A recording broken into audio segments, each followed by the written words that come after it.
अस्सलाम वालेकुम viewers, I am Hina Mahjabeen. I hope you all will be fine. आज मैं आपके साथ शेयर करने वाली हूँ MGT 501 ऑर्गेनाइजेशनल बिहेवियर की GDB नंबर 1 का idea solution. But idea solution share करने से पहले अगर आप मेरे चैनल पर न्यू हैं दैन प्लीज़ मेरे चैनल को सब्सक्राइब कर दें और बेल आइकन को क्लिक करना मत भूलिएगा ताकि अपकमिंग लेक्चर्स और डिफरेंट असाइनमेंट आइडिया सॉल्यूशन के नोटिफिकेशंस आप तक पहुँच जाएँ। लाइक भी कीजिएगा, शेयर भी कीजिएगा।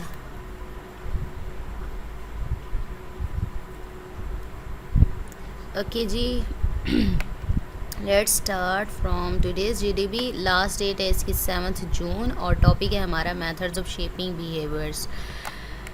ओके, डेट सबको पता है कि कॉपी पेस्ट नहीं करना और लर्निंग ऑब्जेक्टिव ज़रूर पढ़ा करें क्योंकि लर्निंग ऑब्जेक्टिव से ही आपको पता चलता है कि कौन सा टॉपिक मोस्ट इम्पॉर्टेंट है। ओके, हमारा जो सिनेरियो है उसकी तरफ चलते हैं। और mister Akram is a CEO of an auditing firm, future consultant. The company is facing a severe problem of low employee morale and high turnover, यानी employees छोड़कर ज़्यादा जा रहे हैं, यानी morality भी नहीं है। Hiring and training new staff will cost a huge, यानी अगर हायर करते हैं या न्यू स्टाफ को ट्रेनिंग देनी काफ़ी ज़्यादा कॉस्टली होगी। Mister Akram is worried as he realise that most of the team is looking for better opportunities to leave, यानी उन्हें बेटर अपॉर्चुनिटीज़ मिल रही हैं और वो छोड़कर जाते हैं। The company cannot afford a sudden increase in salaries, so they decided to provide them different perks and privileges such as bonuses, daycare facilities to female staff, subsidized lunch, company sponsored family events and sick leaves.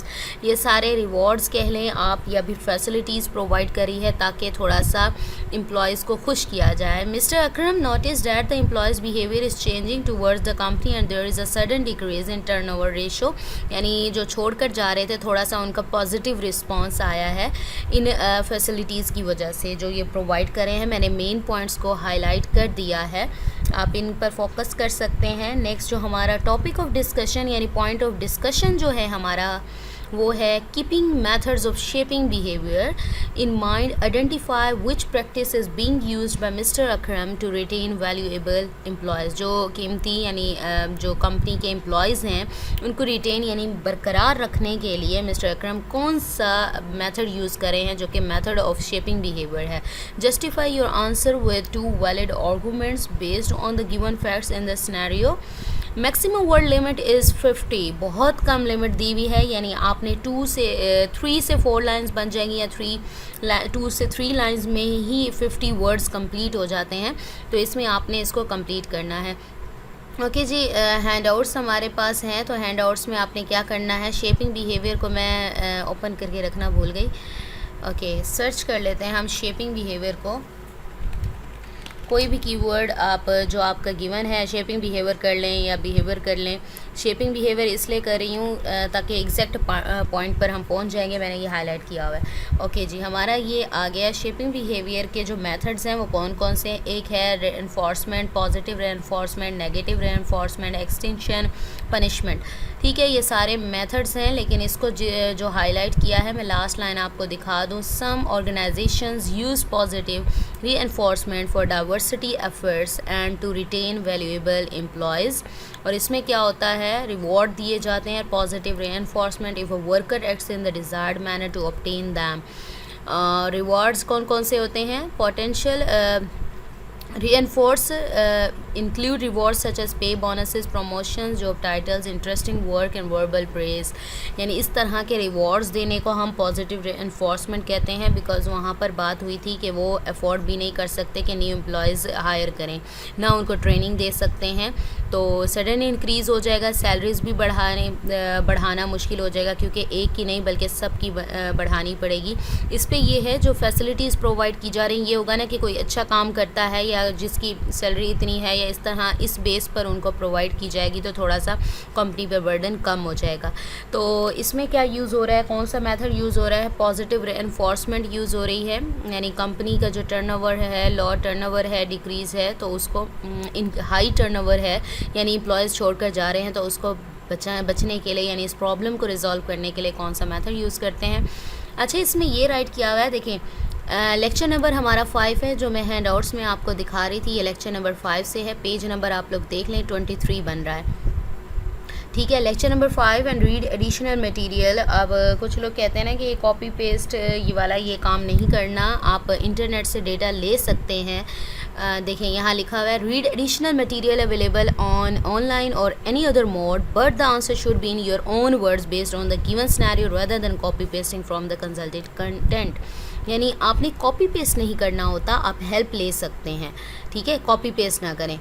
Discussion का 50 आपको words बता दिए गए हैं। So let's see the answer idea solution, only idea solution, क्योंकि इसकी positive reinforcement पर अगर आप सर्च करते हैं बहुत ज़्यादा लार्ज अमाउंट में डेटा आपको मिल जाता है। ये मैंने सिर्फ जो मेन पॉइंट्स हैं वो निकाले हैं, सॉर्ट किए हैं कि ताकि थोड़ा सा आइडिया हो जाता है कि इसका आंसर किस तरह से आप राइट कर सकते हैं। फर्स्ट उसने पूछा था मेथड का, तो कौन सा मेथड यूज़ होता है? The positive reinforcement, a method of shaping behaviour has been adopted by mister Akram, क्योंकि वो बोनस वगैरह कंपनी प्रोवाइड कर रही है, उसको हायर करने के लिए पैसे नहीं हैं, वो अफोर्ड नहीं कर सकती। तो as company is providing its employees different perks and privileges, ये वही लाइन ऐड कर सकते हैं या इसमें कुछ कट कर सकते हैं, एटीसी लगा दें।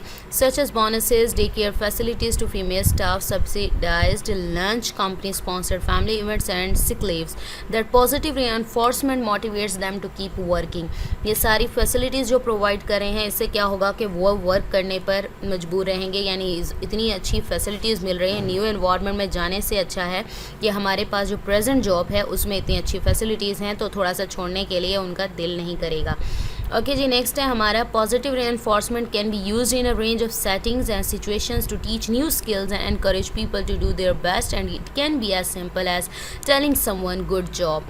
It will encourage employees and solve the problems faced by company. अब पॉजिटिव रेइंफोर्समेंट में ये होगा, देखें जब बोनसेस वगैरह कब दिए जाते हैं, कोई अच्छा काम करता है तो लोग ज़्यादा से ज़्यादा, हर कोई जो एम्प्लॉय है वो ज़्यादा से ज़्यादा अच्छा काम करने की कोशिश करेगा, तो उसी बेस पर उसको बोनस मिलेगा, तो उनकी लर्निंग्स जो स्किल्स हैं वो इंक्रीज़ होंगी, न्यू स्किल्स वो सीखेंगे और इनकरेजमेंट होगी।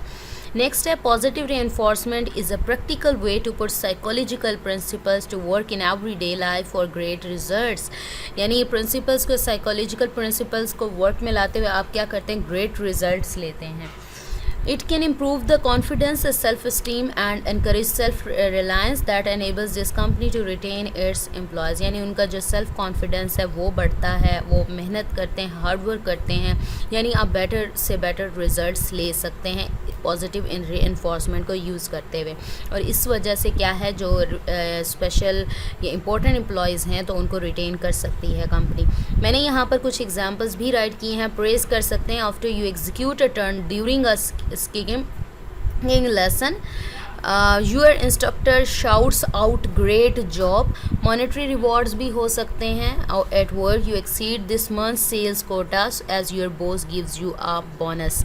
इस तरह की एग्जांपल्स राइट कर सकते हैं, लेकिन 50 वर्ड्स की बात हो रही है, 50 वर्ड्स में आपने इसको डिस्क्राइब करना है। 2 से 3 लाइन्स बनेगी। देखें अगर मैं यहाँ से यहाँ तक करती हूँ, मेरे ख्याल में 50 से अबव हो जाने हैं, 48 हो गए। इतना सा आपने राइट करना है। 48 ये वर्ड्स हैं, लेकिन 50 इतना सा राइट करना है आपने अपनी वर्डिंग में, यानी आपने कुछ लाइंस में पूरा का पूरा अपना जो कंसेप्ट है उसको समा देना है। ओके जी, मुझे अपनी दुआ में याद रखिएगा, अपना ख्याल रखिएगा। टेक केयर, अल्लाह हाफिज़।